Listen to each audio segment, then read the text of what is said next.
Hello बच्चों, जय Hind. Good morning, good afternoon and good evening. जब भी तुम मेरा ये वीडियो देख रहे हो उस अकॉर्डिंग मॉर्निंग, नून और इवनिंग में से कोई एक विश ले लो। ठीक है। तो आज हम जिस चैप्टर पे बात करने वाले हैं वो चैप्टर है और कोई नहीं बट सर्कल। ठीक। बहुत लोग को फोबिया भी होगा इस सर्कल से। सर कितने सारे इसमें थ्योरम्स हैं, कैसे याद रखें, कैसे समझे, समझ ही नहीं आया। स्कूल में टीचर पढ़ाए लेकिन समझ में नहीं आया, है ना। कोई बात नहीं, आज मैं इजीएस्ट वे में तुम्हें सर्कल चैप्टर पढ़ाऊंगा बहुत ही कम समय में। ठीक है। तो एकदम ध्यान से, कहीं ऐसे जगह बैठे हो जहाँ हल्ला गुल्ला हो रहा है तो थोड़ा सा हट जाओ वहां से और शांति से बस बैठ के सुनो। ठीक। सिर्फ सुनना है और देखना है। ठीक। तो आ जाओ, शुरू करते हैं बिना ज्यादा बात किए अपना आज के चैप्टर सर्कल। ठीक है। तो सबसे पहले तो ये जान लेते हैं कि सर्कल होता क्या है। ठीक है। भाई सर्कल होता क्या है। तो सर्कल क्या होता है, सपोज करो कि ये कोई प्लेन है। ठीक है। वहां पे मैंने एक पॉइंट फिक्स कर लिया अपना। एक पॉइंट फिक्स कर लिया, मान लो इसको नाम दे दिया है सी। ठीक। अब इस सी पॉइंट से मैंने बोला कि एक्स मीटर या एक्स सेंटीमीटर दूर चारों तरफ घूमो। कितने मीटर? एक्स सेंटीमीटर दूर। ठीक है। तो एक्स सेंटीमीटर तुम यहाँ इस तरफ जाओगे ईस्ट की तरफ तो यहाँ एक पॉइंट मिलेगा। सॉरी। ऊपर जाओगे नॉर्थ की तरफ तो यहाँ भी एक पॉइंट मिलेगा एक्स सेंटीमीटर ही। ठीक है। यहाँ जाओगे तो यहाँ भी एक पॉइंट मिलेगा। सब जगह सॉरी यार, चारों तरफ एक्स सेंटीमीटर ही जाना है। अब एक्स सेंटीमीटर इस फिक्स पॉइंट से, सी पॉइंट से किसी भी तरफ जाओ, कहीं भी जाओ। ठीक है। एक्स सेंटीमीटर की दूरी पे ही रहना है तुम्हें लेकिन। ठीक है। तो हर जगह एक ऐसे पॉइंट मिलेंगे, हर जगह एक ना एक पॉइंट मिलेगा, है ना। मिलेगा या नहीं मिलेगा बताओ। हाँ सर मिलेगा। तो यही जो हर जगह पॉइंट मिल रहा है ना, एक फिक्स्ड पॉइंट से चारों तरफ घूमने पे जो पॉइंट मिलते हैं ना, एक इक्वी डिस्टेंस पे, जब उन्हीं लाइंस को हम ज्वाइन कर देते हैं, क्या कर देते हैं, ज्वाइन कर देते हैं। ऐसे देखो ज्वाइन कर दिया मैंने, तो ये ज्वाइन करने पे जो शेप मिलता है हमें ना, वही सर्कल कहलाता है। ठीक है। वही देखो लिखा भी है यहाँ पे, a shape obtained, a shape obtained on joining all the points in a plane which are equidistant from a fixed point. A shape obtained on joining, ये देखो ज्वाइन किया था, all the points in a plane, सारे points plane में, और वो points कैसे हैं, equi distant from a fix point है। इस फिक्स पॉइंट से इक्वी डिस्टेंस सब तरफ एक्स सेंटीमीटर की दूरी पे है। ठीक है। तो समझ में आया डेफिनेशन क्या है सर्कल की और कैसे बना circle. A shape obtained on joining all the points in a plane which are equidistant from a fixed point, है ना। और यही फिक्स्ड पॉइंट फिर आगे चल के हम पढ़ते हैं इसको as a sorry sorry centre. ठीक है। क्या पढ़ते हैं? एज अ सेंटर पढ़ते हैं। समझ में आई बात। अब इस फिक्स्ड पॉइंट से किसी एक पॉइंट तक की दूरी को आगे चल के हम क्या पढ़ते हैं? रेडियस। ठीक है। ये मैं तुम्हें यहाँ का बता रहा हूँ पार्ट, है ना, इंपॉर्टेंट पॉइंट्स। ठीक है। Important terms and their meaning which are related to circle. ठीक है। तो पहला मैंने क्या बताया? सेंटर बताया। सेंटर क्या होता है सर? सेंटर होता है वो फिक्स पॉइंट जिससे चारों तरफ हम इक्वी डिस्टेंट पॉइंट लिए हैं। ठीक है। सेकंड, रेडियस क्या होता है? रेडियस होता है इसी सेंटर से किसी एक पॉइंट तक की दूरी। ठीक। और ये जो बाउंड्री बन रही है ना, इसको हम सरकमफ्रेंस कहते हैं। ये तो तुम लोग को पता ही होगा ना, सरकमफ्रेंस। ठीक। मैं ज्यादा टाइम इन बेसिक्स पे नहीं देता हूँ क्योंकि आई होप कल तुम्हारे एग्जाम में तो ये सब आता होगा तुम्हें, बस मैं थ्योरम पे जल्दी से जंप करता हूँ। ठीक। तो बताना कौन सा तुम्हें नहीं टर्म पता है। ठीक। जो मुझे लगेगा बताने लगे मैं बता भी दूंगा। रेडियस पता हो, डायमीटर भी पता है क्या होता है। ठीक। फोर्थ, कॉर्ड भी पता है क्या होता है। हाँ, बट कॉर्ड में एक चीज नहीं पता होगी, या पता भी होगी तो बेसिक्स मतलब अच्छे से नहीं पता होगा, कि कॉर्ड जब हम, जैसे ही मान लो ये एक सर्कल है, यहाँ पे हमें कॉर्ड बनाए, तो इस कॉर्ड के बनाने की वजह से सर्कल दो हिस्सों में बढ़ गया, एक तो ये वाला और एक ये वाला, है ना। तो कॉर्ड की वजह से जब सर्कल दो भागों में टूटता है तो उसको हम सेगमेंट कहते हैं। क्या कहते हैं? सेगमेंट कहते हैं। ठीक। ये देखो कॉर्ड खींचा तो एक भाग छोटा है एक भाग बड़ा है, तो छोटे वाले भाग को हम माइनर सेगमेंट कहते हैं और बड़े वाले भाग को, पार्ट को हम मेजर सेगमेंट कहते हैं। ठीक। पांचवा पॉइंट, आर्क। आर्क क्या होता है? सरकमफ्रेंस का एक छोटा सा टुकड़ा, जैसे यहां से लेके यहाँ तक पकड़ के ऐसे वाइट वाला, वाइट मार्कर देखो, ये ऐसे बाहर निकाल लो, ठीक है। तो ये क्या है, मान लो नाम दे दो ए बी। तो ये क्या है, सर्कल का एक छोटा सा पार्ट है, सर्कल के सर्कमफ्रेंस का, बाउंड्री का, है ना। तो यही, इसी पार्ट को हम आर्क कहते हैं। ठीक, ये सब तुमसे कोई पूछेगा नहीं, बस मैं बता रहा हूँ कि थ्योरम्स में कंफ्यूज ना हो। ठीक। 6 पॉइंट, टेंजेंट क्या होता है पता है, नहीं पता है तो आगे थ्योरम आएगा वहां बताऊंगा। ठीक। 7th, सेकेंड होता है एक, सेकेंड। ठीक, सेकेंड क्या होता है यही बता देता हूँ। अच्छा, एक सर्कल मैंने बनाया। कभी कभी ऐसा होता है ना, टीचर कोई टॉपिक एक्सप्लेन करता है तो वो ऐसे ऐसे आता है उड़ते उड़ते, ये तुम हो, ठीक है, और तुम्हारे जस्ट ऊपर से छू के चला जाता है, मतलब दिमाग में नहीं जाता, जस्ट छू के चला जाता है। तो टेंजेंट भी एक ऐसी लाइन है जो कि बस सर्कल को छू के निकल लेती है ना, ऐसे छू के निकल लेती है। ठीक। तो टेंजेंट कहते हैं उसको। और सेकंड कैसा लाइन है, सेकंड एक ऐसा लाइन है, वो गेम खेला है ना, फ्रूट कटर, एक गेम होता है ना, फ्रूट कटर, जिसमें आता है फल ऊपर जंप करते हुए, तुम ऐसे उसको से काटते हो, है ना। तो वही, एक ऐसी लाइन जो सर्कल को दो डिस्टिंक्ट पॉइंट पे कट करते हैं। This is second and this is tangent. ठीक है, ये थी बेसिक्स की बातें। और सर्कमफ्रेंस तुम्हें डैम श्योर एम पता है। ठीक है। 8th पॉइंट, सर्कमफ्रेंस भी लिख देता हूँ। सर्कमफ्रेंस 2 पाई आर होता है। ठीक। और एरिया भी पता होगा सर्कल का, पाई आर स्क्वायर होता है। तो ये था हमारा क्या, बेसिक्स था। ठीक है, सर्कल का। आ जाओ अब सर्कल के थ्योरम्स पे चलते हैं। सबसे पहला थ्योरम क्या है, सबसे पहला थ्योरम है, पेन कौन सा यूज करूं बताओ। चलो ये करते हैं, सबसे पहला थ्योरम। सबसे पहला थ्योरम क्या है, the angle subtended at the centre by an arc of a circle is double the angle which this arc subtends at any remaining part of the circumference. ठीक है, नहीं समझ में आया, आ जाओ टुकड़ों में पढ़ते हैं। The angle subtended at the centre by an arc of a circle. पहले तो सर्कल में एक आर्क बना लेते हैं। चलो, मान लो कि मैंने एक आर्क बना लिया, मैंने एक आर्क बना लिया ए बी। ठीक, ये सर्कल है हमारा, यहाँ पे सेंटर है।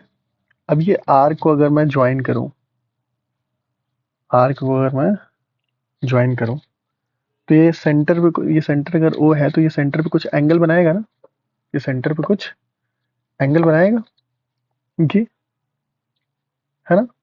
और अगर मैं इसी आर्क से सेंटर पे, आई मीन सर्कल के सरकमफ्रेंस पे कहीं भी, चाहे कहीं भी, ठीक है, जरूरी नहीं जहां मैं बनाया हूं यहाँ पे, वहीं पे कहीं भी, ठीक है, कहीं भी एक और एंगल बनाऊं, तो यहाँ भी एक एंगल बनेगा, है ना, यहाँ भी एक एंगल बनेगा। कौन सा एंगल दो बने हमारे पास बना सर एक एंगल ए ओ बी, और एक एंगल बना एंगल ए सी बी। इनके बीच में क्या होगा सर रिलेशन, इनके बीच में ये रिलेशन होगा कि ये सेंटर वाला एंगल हमेशा दोगुना होता है कहीं और बने हुए एंगल से। मतलब कि ये जो सेंटर वाला एंगल है, यही में प्रूव करना है। ठीक है, प्रूफ, टू प्रूव। ठीक, ये A O B, angle A O B is equal to 2 times of A O B. ठीक, प्रूव करें, आ जाओ। हम प्रूव करने के लिए क्या करते हैं, आ जाओ एक इमेजिनरी लाइन ड्रॉ कर लेते हैं। ठीक, क्या ड्रॉ कर लेते हैं, एक इमेजिनरी लाइन, एक कंस्ट्रक्शन करते हैं ज्योमेट्री के भाषा में। ठीक है, ठीक, कंस्ट्रक्शन किया हमने। मान लो इस पॉइंट को मैंने डी बोला। ठीक, तो एक बात बताओ कि हम सबको पता है कि एक्सटीरियर एंगल जो होता है किसी भी ट्रायंगल का, वो क्या होता है, सम ऑफ इंटीरियर अपोजिट एंगल होता है। कोई एक ट्रायंगल है, उसका एक्सटीरियर एंगल क्या होता है, सम ऑफ इंटीरियर अपोजिट एंगल के बराबर। तो ए बी सी है, तो अगर ये डी एंगल है मान लो एक्स, तो ये एंगल एक्स किसके बराबर होगा, angle A plus angle B के।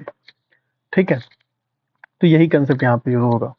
कैसे होगा सर, देखिए फिगर में देखो, मैं जो लिख रहा हूँ वो एंगल खोजो उसमें। ठीक है, angle A O D, angle A O D, ये वाला एंगल। ठीक, plus angle B O D, B O D, ये वाला एंगल, ठीक, ये वाला एंगल ए ओ बी और बी ओ डी, ये वाला एंगल, ठीक है। इसको मैं क्या लिख सकता हूँ, इन दोनों का सम कर रहा हूँ, तो इसको मैं अगर लिखूं कि 2 times of angle O C A, angle O C A लिखता हूँ, ठीक है, एंगल ओ सी ए। सर ओ सी ए का 2 टाइम क्यों लिखे, क्योंकि देखो ये ओ ए जो लाइन है ये भी रेडियस है और ओ सी भी तो रेडियस होगा, तो ये दोनों तो बराबर हैं। तो आइसोसेलेस ट्रायंगल जो होते हैं, दो साइड जिनमें बराबर होता है तो उनका अपोजिट एंगल भी तो बराबर होता है। तो अगर ये दोनों साइड्स बराबर हैं तो ये वाला एंगल और ये वाला एंगल बराबर नहीं होगा। तो ओ सी ए, अगर मैं लिखता कि angle O C A plus angle ओ ए सी, है ना, यही लिखता ना। अब बताओ तुम कि ओ सी ए और ओ ए सी बराबर है या नहीं है, बराबर है दोनों आपस में, है ना, ये दोनों आपस में बराबर है ना। तो बराबर है तो मैं ऐसे भी तो लिख सकता हूँ O C A plus angle O C A equals to 2 times of O C ए।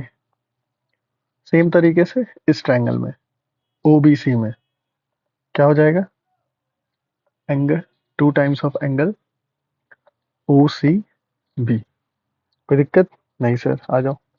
तो इसको जैसे का तैसा रहने दे या कुछ कर लें इसमें भी। अच्छा, सेंटर वाला एंगल निकालना था ना हमें, तो ये पूरे एंगल के बारे में बात करनी है, ठीक है। तो A O B,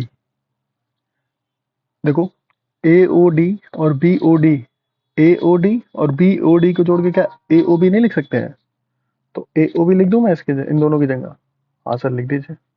A O B is equal to, इन दोनों में से 2 कॉमन ले लो, 2 कॉमन ले लो, बचा क्या, O C A plus angle O C B, ठीक। अब देखो ओ सी ए मतलब ये वाला एंगल, ये वाला, है ना, और ओ सी बी और ये वाला एंगल, इन दोनों को जोड़ोगे तो ये पूरा क्या एंगल सी बन जाएगा, मतलब ए सी बी बन जाएगा। तो इन दोनों की जगह मैं एंगल ए सी बी लिख सकता हूँ, और इसी का 2 टाइम्स है क्या, ए ओ बी। यही तो प्रूफ करना था सर, देखो हेंस प्रूव्ड, इस तरीके से प्रूफ करना है, ठीक है।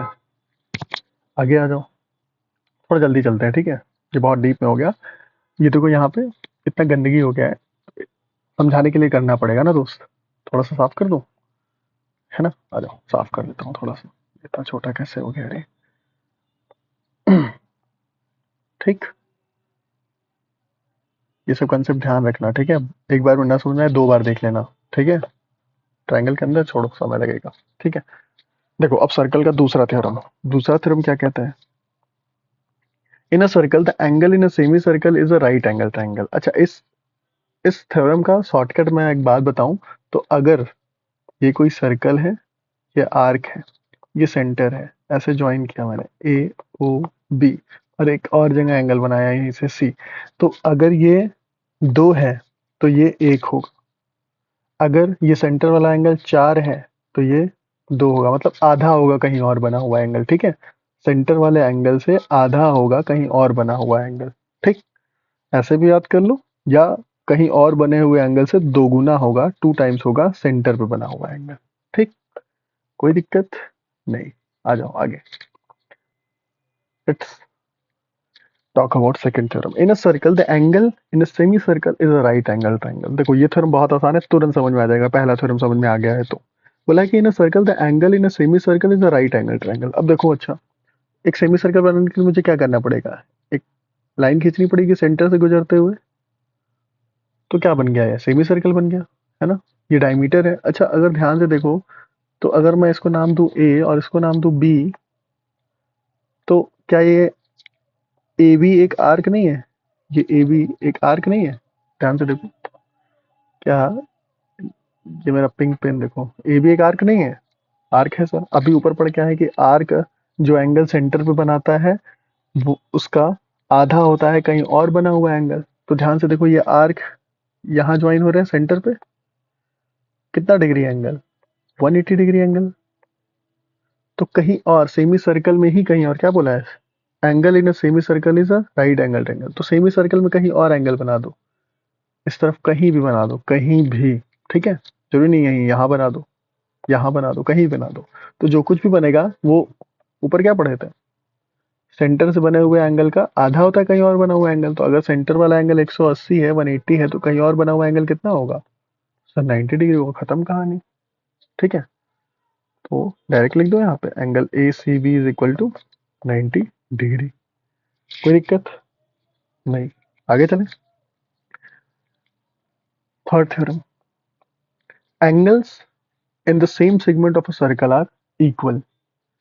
सेम सेगमेंट, सेगमेंट क्या बताया था, कॉर्ड को खींचने की वजह से जब सर्कल दो हिस्सों में टूट जाता है तो उन दो हिस्सों को हम सेगमेंट कहते हैं। बड़ा वाला मेजर सेगमेंट होता है और छोटा वाला माइनर सेगमेंट होता है। ठीक है, तो ये मैंने एक आर्क मीन कॉर्ड बना दिया ए बी। ठीक, क्या बोला है, angles in the same segment of a circle are equal. Same segment मतलब चलो मेजर हम ले लेते हैं। ठीक है, एक एंगल मान लो यहां बना और एक एंगल मान लो कि यहां बना। ठीक, नाम दे दो, ये सेंटर है ना, ये सेंटर है। ठीक, चलो सेंटर से मैं इन पॉइंट्स को जोड़ देता हूं। ठीक है,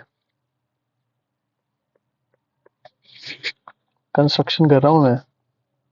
ठीक, हमें एक्चुअली में प्रूव क्या करना था, नाम दे दो ए बी सी डी। हमें प्रूव क्या करना था, हमें प्रूव करना था सर कि एंगल ए सी बी बराबर है, इक्वल है एंगल ए डी बी के। यही तो प्रूव करना था। कैसे होगा सर, टू प्रूव ये था। प्रूफ क्या है, कैसे प्रूफ करें, देखिए कैसे करेंगे।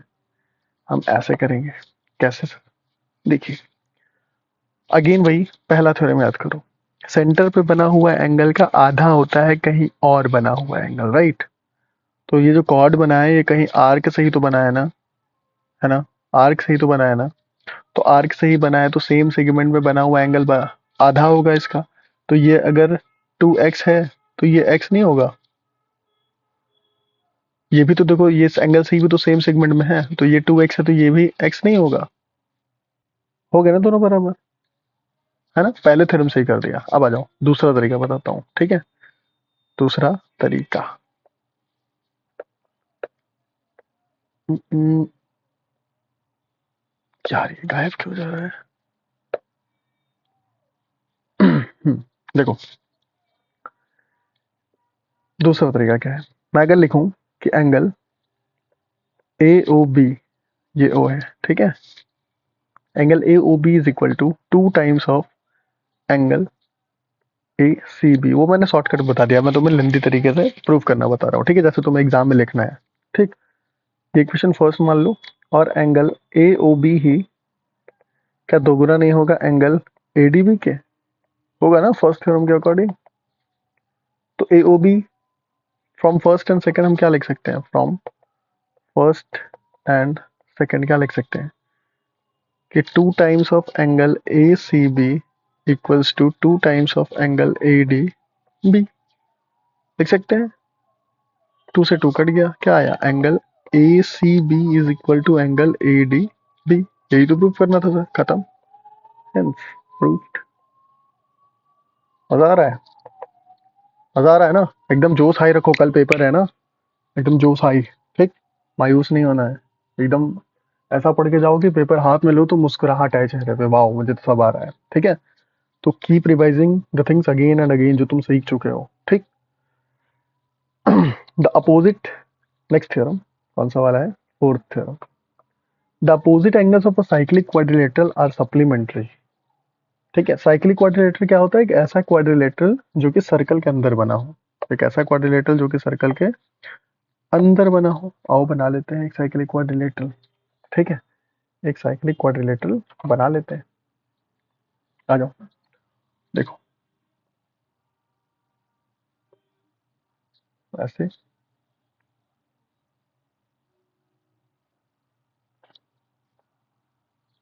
नाम दे दिया जाए ए बी सी और डी।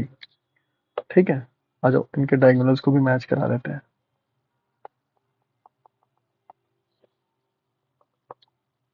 ठीक, कोई दिक्कत, नो सर। आओ, हमें प्रूफ क्या करना है, हमें प्रूफ क्या करना है, तो प्रूफ क्या बोला, opposite angle of cyclic quadrilateral और सप्लीमेंट्री। सप्लीमेंट्री का मतलब होता है 180 डिग्री है, ठीक। तो एंगल हमें प्रूव करना है ये कि angle A, opposite angles A और सी अपोजिट हैं, बी और डी अपोजिट हैं, तो angle A plus angle C, ठीक है, 180 डिग्री के बराबर होगा, और angle B plus angle D 180 degree के बराबर होगा। यही हमें प्रूव करना है, ठीक है। थोड़ा सा लंबा थ्योरम हो जाएगा, समझ में आ जाए तो ठीक है, नहीं आया तो दोबारा से देखना, फिर भी ना आए तो बस ये याद रखना कि क्वाड्रिलेटरल के अपोजिट एंगल का सम, साइक्लिक क्वाड्रिलेटरल के अपोजिट एंगल का सम 180 डिग्री होता है या सप्लीमेंट्री होता है, ठीक है। आ जाओ, कैसे प्रूफ होगा, प्रूफ क्या है। अगर मैं लिखूं कि एंगल, पेन चेंज कर लूं,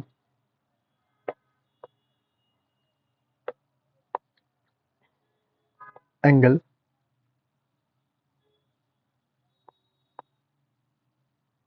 ए C B equals to angle A D,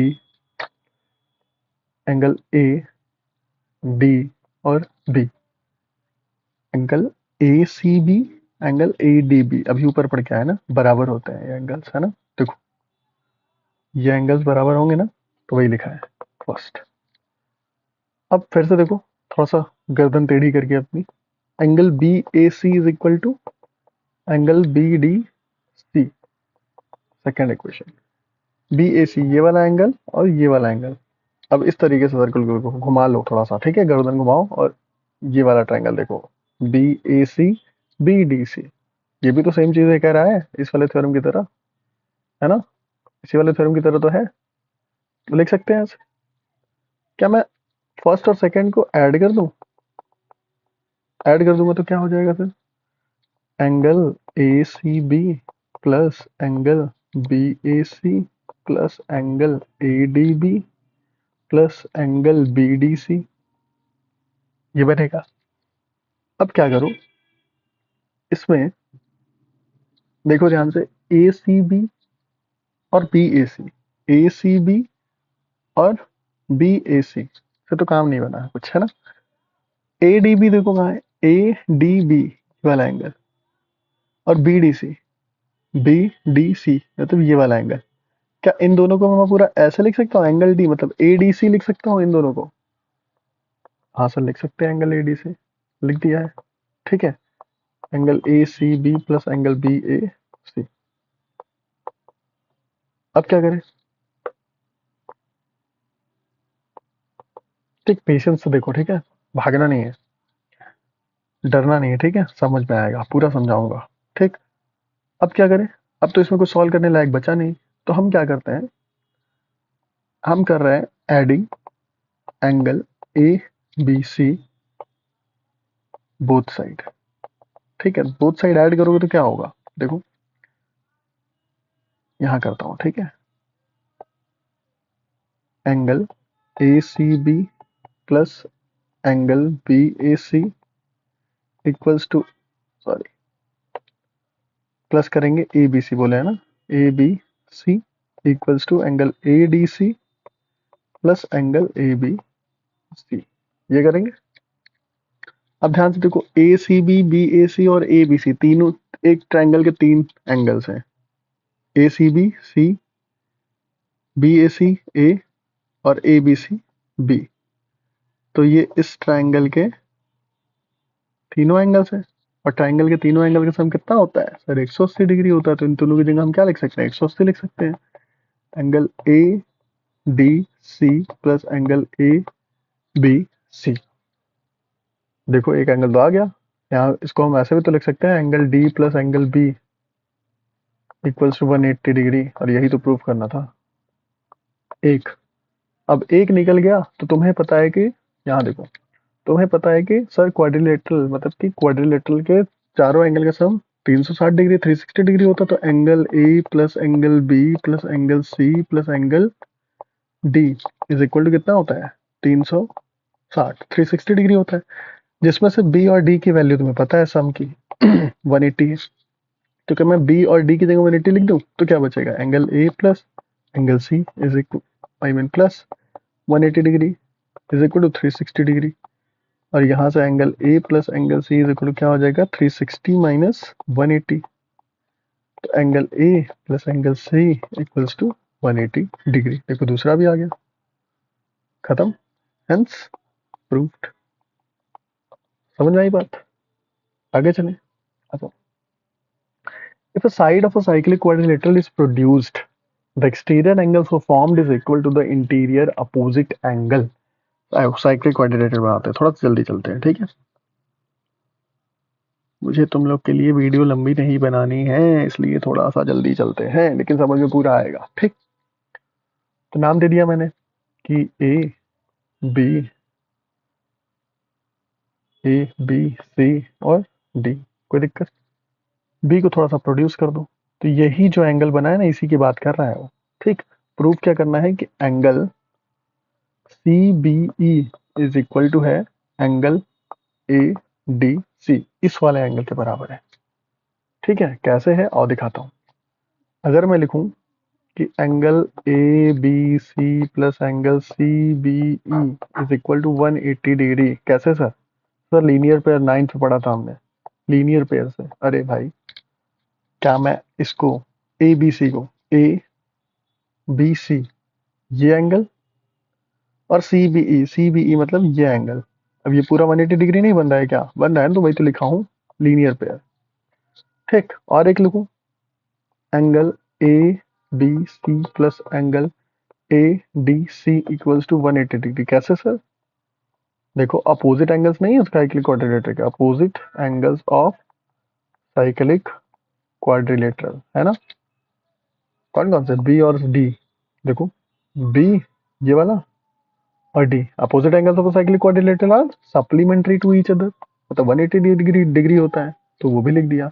अब ये इक्वेशन फर्स्ट है, क्वेश्चन सेकंड है, तो फर्स्ट और सेकंड से मैं क्या लिख सकता हूँ? ऐसे नहीं लिख सकता हूँ कि A B C plus angle C B E,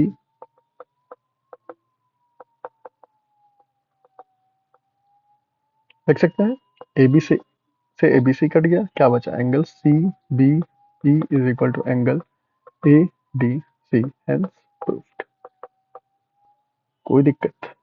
no sir. आगे चलें, आ जाओ।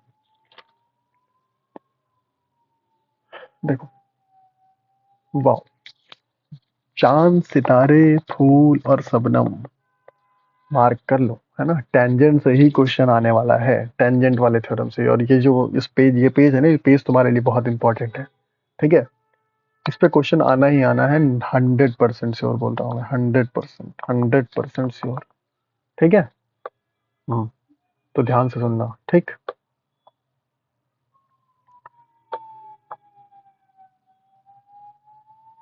देखो थोड़ा सा साउंड बैकग्राउंड के इग्नोर किया करो यार, ठीक है। देखो पहली बात तो टेंजेंट के बारे में एक चीज जानो कि सिर्फ और सिर्फ एक ही टेंजेंट ड्रॉ किए जा सकते हैं एक पॉइंट के लिए। दूसरा कि अगर कोई एक्सटर्नल पॉइंट है तो इस एक्सटर्नल पॉइंट से सिर्फ और सिर्फ दो टेंजेंट्स ड्रॉ किए जाते हैं एक सर्कल के लिए, ठीक है। इससे ज्यादा नहीं किया जा सकता, ठीक है। और कोई पॉइंट अगर सर्कल के अंदर है तो उससे एक भी टेंजेंट नहीं आ सकता है, ठीक। या तो बाहर हो या तो सर्कल पर हो, इन न हो, ऑन सर्कल हो सकता है tangent draw, in circle no sir, outside the circle yes sir, inside the circle no sir, ठीक। इतनी बात क्लियर? ओके, आओ पहला theorem. The tangent at any point of a circle and the radius through this point are perpendicular to each other, ठीक है। थोड़ा इसको याद रखना, ये कह क्या रहा है? ये कह रहा है कि the tangent at any point at a circle, कहीं भी एक सर्कल पे टेंजेंट है, मान लो यहाँ पे टेंजेंट है, ठीक है। मान लो कि पी पॉइंट पे टेंजेंट है, ये पी पॉइंट है, ठीक। और ये ओ सेंटर है इसका।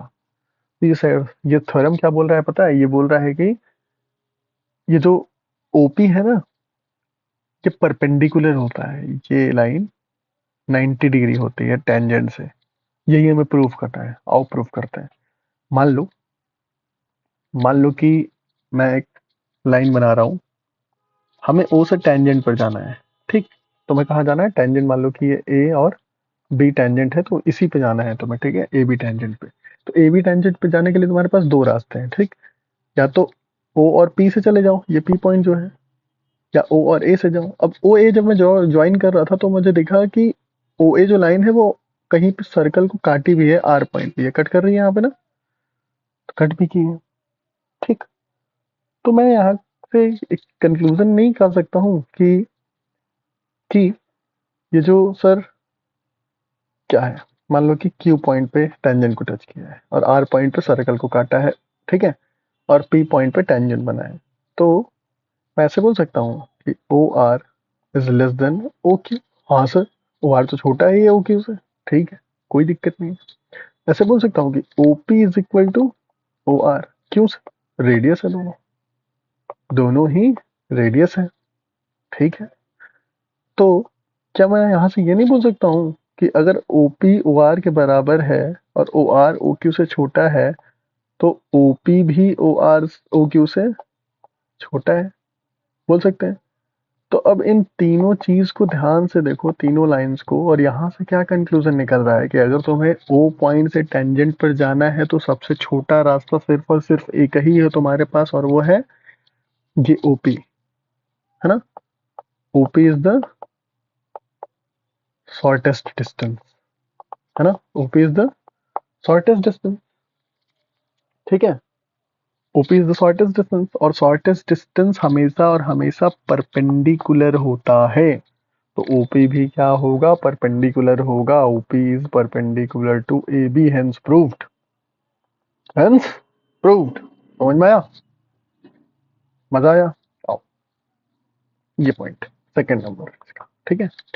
If two tangents are drawn to a circle from an external point, अब एक्सटर्नल पॉइंट की बात आ गई। द टेंजेंट्स, पढ़ लेता हूँ, नीचे कहीं पेज खाली होगा, देख लेते हैं। हाँ, यहाँ पे बता दूंगा, ठीक है। देखो, the tangents, sorry, if two tangents are drawn to a circle from an external point, the tangents are equal in length, मतलब कि external point से एक tangent अगर हम draw करते हैं ऐसे, अंदर नहीं जाएगा, तो ये दोनों बराबर होंगे लेंथ में। The tangents obtain equal angle at the center of the circle, और ये सेंटर पे जो एंगल बनाएंगे ना, ये दोनों tangents ये बराबर होंगे, ठीक है, सेंटर पे जो एंगल बनाएंगे, ठीक, ऐसे बराबर होंगे, ठीक। अभी बताता हूँ कैसे कैसे, ठीक, बस पढ़ रहा हूँ अभी। The tangents are equally inclined to the line joining the point and the center of the circle. The angle between the tangent is supplementary of the angle that they subtend at the center. आओ यहाँ आओ, घबराओ नहीं, यहाँ आओ। देखो क्या बोला है कि एक एक्सटर्नल पॉइंट से हम टेंजेंट बना रहे हैं, ठीक। तो एक एक्सटर्नल पॉइंट ले लिया मैंने ए, ठीक है, मान लो टेंजेंट यहाँ से खींचा ऐसे,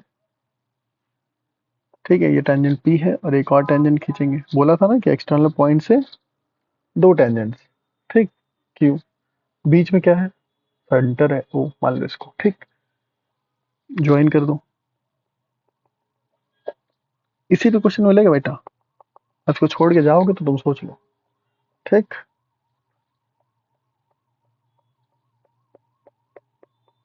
कोई दिक्कत नहीं, आ जाओ। अब तुम अपनी नजरों से देखो जरा बाज वाली, क्या तुम्हें दो ट्रायंगल्स दिख रहे हैं, और जैसे ही मैंने इस टेंजेंट को सर्कल के सेंटर से ज्वाइन किया इस डॉटेड लाइन ओपी से और ओ क्यू से, तो तुम्हें ये थ्योरम याद नहीं आया, ये वाला अभी तो बताया ना कि सेंटर क्या होता है, परपेंडिकुलर होता है ना। ये रेडियस क्या होता है, टेंजेंट के परपेंडिकुलर होता है, यही बताया ना, OP is perpendicular to A B, की शॉर्टेस्ट डिस्टेंस है। तो क्या यहाँ पे 90 डिग्री बनेगा भैया, कहा भैया, बनेगा 90 डिग्री, कहाँ से आ गया, बनेगा ना। हाँ, तो ये 90 डिग्री है, ठीक। एक काम तो तुम कर लिए, हमें प्रूफ क्या करना है, पहला क्या प्रूफ करना है, tangents are equal in length, मतलब कि हमें पहला चीज प्रूफ करना है A P is equal to A Q, ठीक। आओ कर लेते हैं, कैसे करें सर, कैसे करें, देखो ध्यान से देखो, देखो देखो, क्या क्या देखे सर, ये देखो, अगर मैं बोलूं कि in triangle A P O and triangle A Q O, क्या एंगल पी और एंगल क्यू बराबर है, हाँ सर, 90 डिग्री है। क्या OP is equal to OQ होगा? हाँ सर, रेडियस है। हाँ सर, रेडियस है। अरे वाह। क्या OA और OA AO नहीं होगा? क्यों सर? कॉमन है सर दोनों में। अरे वाह। मतलब कि साइड एंगल साइड से क्या तुमने प्रूफ कर दिया कि triangle APO is congruent to triangle AQO। कैसे? साइड एंगल साइड से। तो जब ट्रायंगल कॉन्ग्रुएंट हो गया तो सब कुछ ना बराबर हो गया भैया। तो क्या AP और AQ बराबर नहीं होंगे? होंगे सर, साइड्स तो बराबर होंगी। दूसरा क्या था? दूसरा था कि the tangent subtend equal angle eight the centre of the circle. अब बताओ, जब ये पूरा ट्रायंगल वे सिमिलर है, आई मीन क्या है ये, क्या बोलते हैं यार, कॉन्ग्रुएंट है। तो कॉन्ग्रुएंट है तो क्या इसके एंगल्स भी सेम नहीं होंगे? होंगे सर। तो सेकंड भी प्रूव हो गया। सेकंड क्या प्रूव हो गया? कि एंगल AOP बराबर एंगल AOQ। यहीं से प्रूव हो गया, इसी थ्योरम से, मतलब इसी प्रूविंग से सब हो गया हमारा। दूसरा वाला भी हो गया। ठीक है, कॉन्ग्रुएंट हो तो एंगल भी बराबर होगा, साइड भी बराबर होगा। और तीसरा था कि the tangents are equally inclined to the line joining the point. ये जो टेंजेंट्स है ना, ये इस लाइन के तरफ इक्वली झुके हुए हैं। मतलब कि यहाँ वाला एंगल बराबर है किस लाइन की तरफ? जो लाइन सेंटर और एक्सटर्नल पॉइंट को जोड़ रही है उसके इक्वली झुके हुए हैं उसकी तरफ। तो ये वाला एंगल और ये वाला एंगल बराबर है। हाँ भैया होगा, ये दोनों ही ट्रायंगल अगर कॉन्ग्रुएंट है तो वो भी तो होगा। तो angle PAO is equal to angle QAO। कोई दिक्कत नहीं सर। चौथा पॉइंट को तो समझ जाना तुम। The angle between the tangents supplementary of the angle that the subtend at the centre. At the subtend at the centre लिख देता हूं मैं, क्या है ये।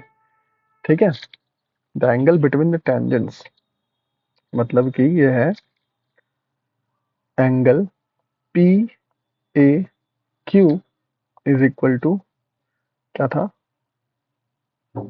इस supplementary plus POQ OQ is equal to 180 degree. Supplementary का मतलब 180 होता है ना, तो थर्ड ये है। ये समझ के बताना समझ में आया या नहीं आया? ठीक है, आया तभी बताना, नहीं आया तभी बताना। कहाँ बताओगे? मेरे घर आ जाना, अब कमेंट बॉक्स बताना। ठीक है, आगे चले। आओ। अब ये जो आगे के थ्योरम्स है ना, ये सब सिर्फ तुम्हें क्या होने चाहिए पता है? सिर्फ पता होने चाहिए। ठीक है, थ्योरम प्रूव करने की जरूरत नहीं है, तो मैं वो समझा देता हूँ जल्दी से। आ जाओ। If two circles touch each other the point of contact lies on the straight line joining the centre of two circle. दो सर्कल टच कर रहे हैं एक दूसरे को, कैसे टच करेंगे? या तो ऐसे टच कर लेंगे सर इंटरनली, या तो ऐसे टच करेंगे। और ऐसे टच करेंगे, देखो इसका सेंटर ये और इसका सेंटर ये।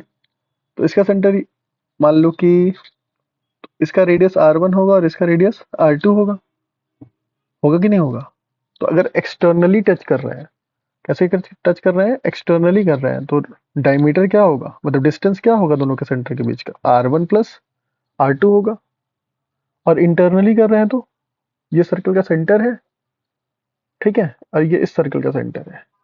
ठीक, तो यहाँ और ये पूरा, अगर ये R1 और ये R2, तो क्या R2 माइनस R1 या R1 माइनस R2 नहीं होगा? जो भी बड़ा वाला मान लो तुम। ठीक है, तो इंटरनली करेंगे तो रेडियस का डिफरेंस, एक्सटर्नली करेंगे तो रेडियस का सम लेना है। ठीक, और ये थ्योरम बोला क्या है कि जब टच करते हैं दो सर्कल एक दूसरे को एक्सटर्नली या इंटरनली, तो जो पॉइंट ऑफ कांटेक्ट होता है, जहां पे ये टच कर रहा है ना, जहां पे ये टच कर रहा है ना, चाहे यहाँ पे देख लो चाहे यहाँ पे देख लो, ये क्या होता है? Point of contact lies on the straight line joining the centres of two circle. ये सेंटर ऑफ टू सर्कल को एक स्ट्रेट लाइन ज्वाइन कर रही है, ये टच करने वाला पॉइंट भी वही लाई करता है, उसी लाइन पे। देखो, उसी लाइन पे लाई किया है ना, इसी लाइन पे जो सेंटर्स को जोड़ रही है। ठीक, तो इससे हम एक कॉमन टेंजेंट भी बना लेते हैं। और मान लो ये टी पॉइंट पे टच किया, तो PT क्या हो गया? एक कॉमन टेंजेंट हो गया। कॉमन टेंजेंट हो गया दोनों सर्कल के लिए है, फॉर बोथ सर्कल। ठीक, समझ में आया? आ जाओ। If two chords of a circle intersect internally or externally, then the product of the lengths of their segments are equal. ये क्या बोल दिया है ना? पढ़ो फिर से। If two chords of a circle intersect internally, हाँ पढ़ते रहो, और externally, then the product of the lengths of their segments are equal. तो chord है, ये सेंटर है, और chord बनाओ, ऐसे बना लो एक chord ऐसे बना लो, ठीक है? इसको ज्वाइन करो ऐसे, ये ऐसे ज्वाइन है, ठीक? अच्छे से बनाता हूँ। इसको ऐसे ज्वाइन कर दिया और इसको ऐसे ज्वाइन कर दिया, नाम दे दो पी डी सी और डी ए, ठीक? तो यहां से बस एक चीज सीखनी है, वो चीज क्या है? वो चीज है बस इतनी कि एपी और पीबी का प्रोडक्ट, ये डॉट का मतलब मल्टीप्लीकेशन है, इक्वल्स टू होता है सीपी डॉट पीडी का प्रोडक्ट। ठीक, बस इतना ही याद रखना कि एपी और पीबी को मल्टीप्लाई करेंगे तो डीपी और सीपी के प्रोडक्ट के बराबर आएगा। बस ये प्रूफ याद रखना है, ठीक है? याद रखना।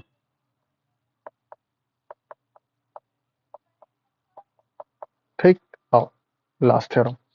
If a cord and a tangent intersect externally, अच्छा यहाँ पे एक्सटर्नली का केस नहीं बताया। मान लो एक सर्कल ड्रॉ किया मैंने, ठीक है? शेप ले लो क्या? आओ,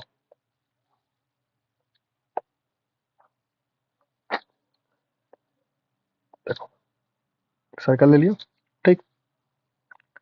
ये सर्कल को एक्सटर्नली देखो इसे कॉर्ड ड्रॉ किया, इसे कॉर्ड ड्रॉ किया ऐसे और ऐसे, ठीक? ये एक दूसरे को कट कर दिए यहाँ पे, ठीक है? कट कर दिए एक दूसरे को। अब जब कट कर दिए तो ध्यान से देखो, यहाँ पे एक लाइन बनाओ, यहाँ पे इनको ज्वाइन कर दो, ठीक?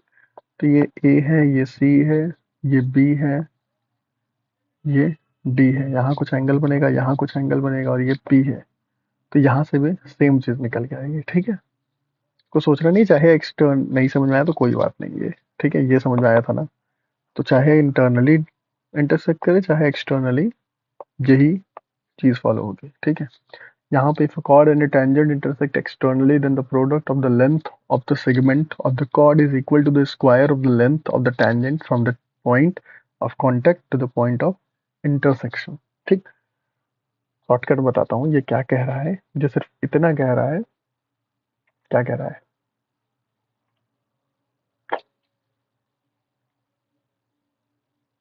सोचो, फिर से पढ़ो एक बार। इफ a chord and a tangent intersect externally, externally क्या हो रहा है? कॉर्ड और टेंजेंट एक्सटर्नली एक दूसरे को काट रहे हैं, ठीक है? कुछ ऐसे।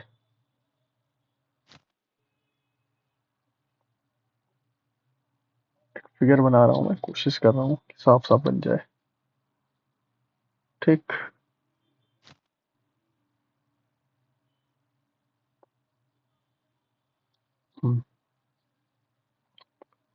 ठीक है, तो ये टेंजेंट है, ये पी टी मान लो, और ये पी ए क्या है? कॉर्ड है, ठीक?